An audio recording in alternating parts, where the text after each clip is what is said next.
fragrances to impress everybody for women.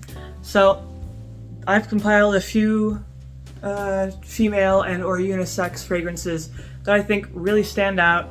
You know, they're just very unique, very attractive, all that. And as always, all the fragrances that I mentioned will be available in the Amazon associate links down in the description below. I'm going to start with one, which is probably one of my favorite luxury options, which is from Creed, which is Carina. Carina, which is an interesting blend of kind of typical feminine notes like florals and things like that, but then it also goes into very intense notes like there's some incense, resins, you know, just some really heavy notes.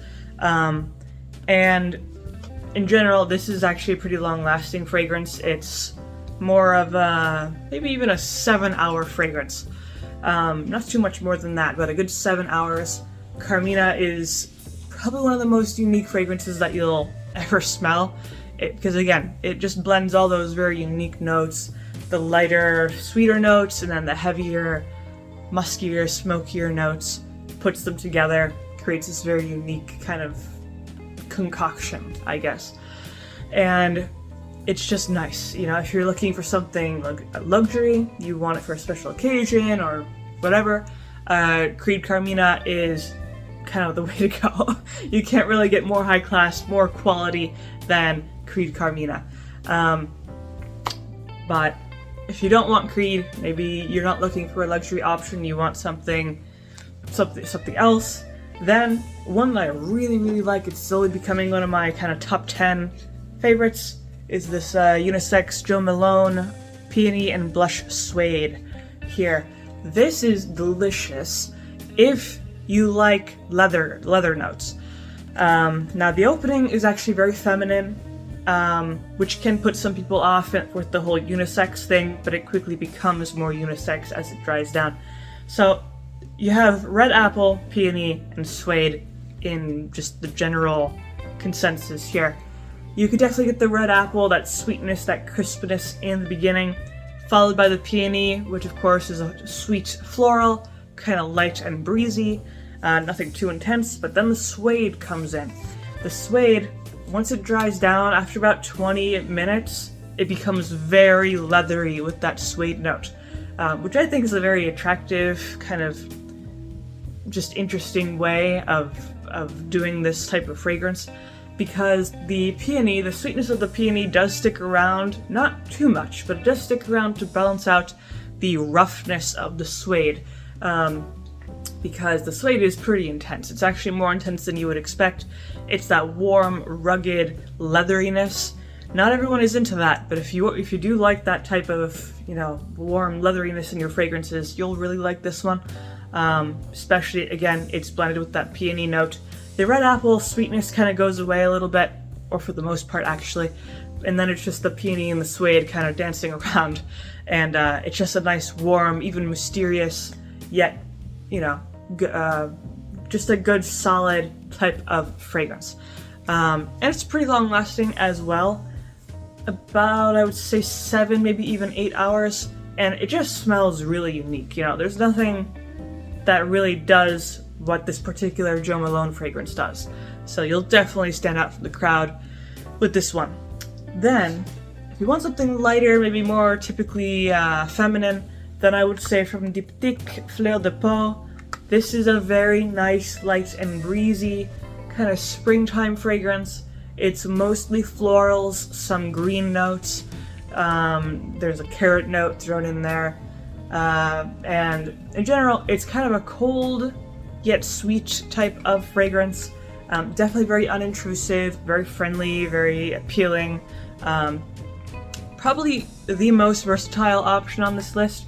You could wear this anytime, anywhere, in the summer, in the winter, you know, it kind of adapts to wherever you are and whatever you're doing. And despite being a lighter fragrance, it's actually relatively long-lasting.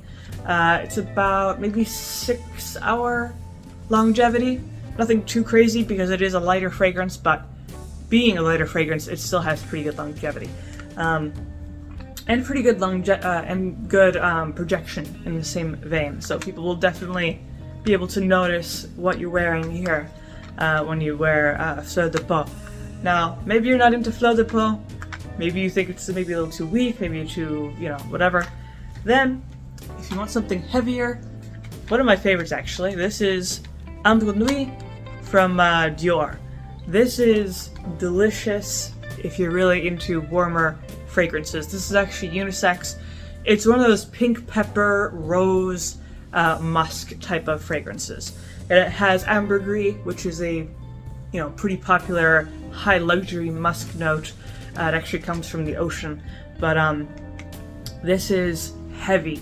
This is really intense, warm, smoldering, mysterious, a little bit woodsy, spicy, with a little touch of sweetness from the rose. This is just crazy good. Really good longevity, like 10 hours, 9 to 10 hours. And definitely best for colder weather or evening wear. You don't want to wear this in the middle of the day in the summertime when it's too hot. This is just a very mysterious, very seductive, warm, dark, heavy type of fragrance. Very nice. Again, this is like in my top 5. This is just a nice, if you're gonna wear something heavy, you might as well wear this because it does it really, really well. It's Dior, particularly from, I think, their private collection or one of their more, luxurious collections, but definitely a really good option here. Then, if this is too intense for you, one more that I have to mention is more of a niche option, which is not a perfume, from Juliet Has a Gun. Now, the thing about this has one note, which is ambrox, and ambrox is a synthetic derivative of ambergris, which again is a type of musk. So the thing about this, now it is pretty faint. It's about maybe a 4-hour fragrance and more of an intimate fragrance. You're not going to project across the room or anything. But the smell of this is very intriguing, very appealing. Even though it just has that one note, it really has to interact with your kind of body chemistry to continue to create its scent. So it's very unique. I find that it's a little bit musky, it's a little bit sweet, it's a little bit kind of nutty. It kind of changes on the skin over time. And it's just an interesting thing to wear if you really want to wear something unique, something that is apart from the mainstream options. I do recommend getting a sample though instead of the full bottle because starting out, the full bottle is pretty expensive. So just to make sure if you actually like it, just be cautious and get the sample first. And then if you like it, of course, you can move on to the full bottle. But it's one of those particular fragrances, it doesn't work for everybody because again, it has to kind of interact with your skin, your body chemistry, and things like that. But that is pretty much my list here of fragrances that will impress everybody. These are very unique, very attractive fragrances, and fragrances that you don't come across too often. So hopefully you enjoyed this video. If you did, of course, you can leave a like, maybe subscribe, and I make videos like these throughout the week, so stick around for those.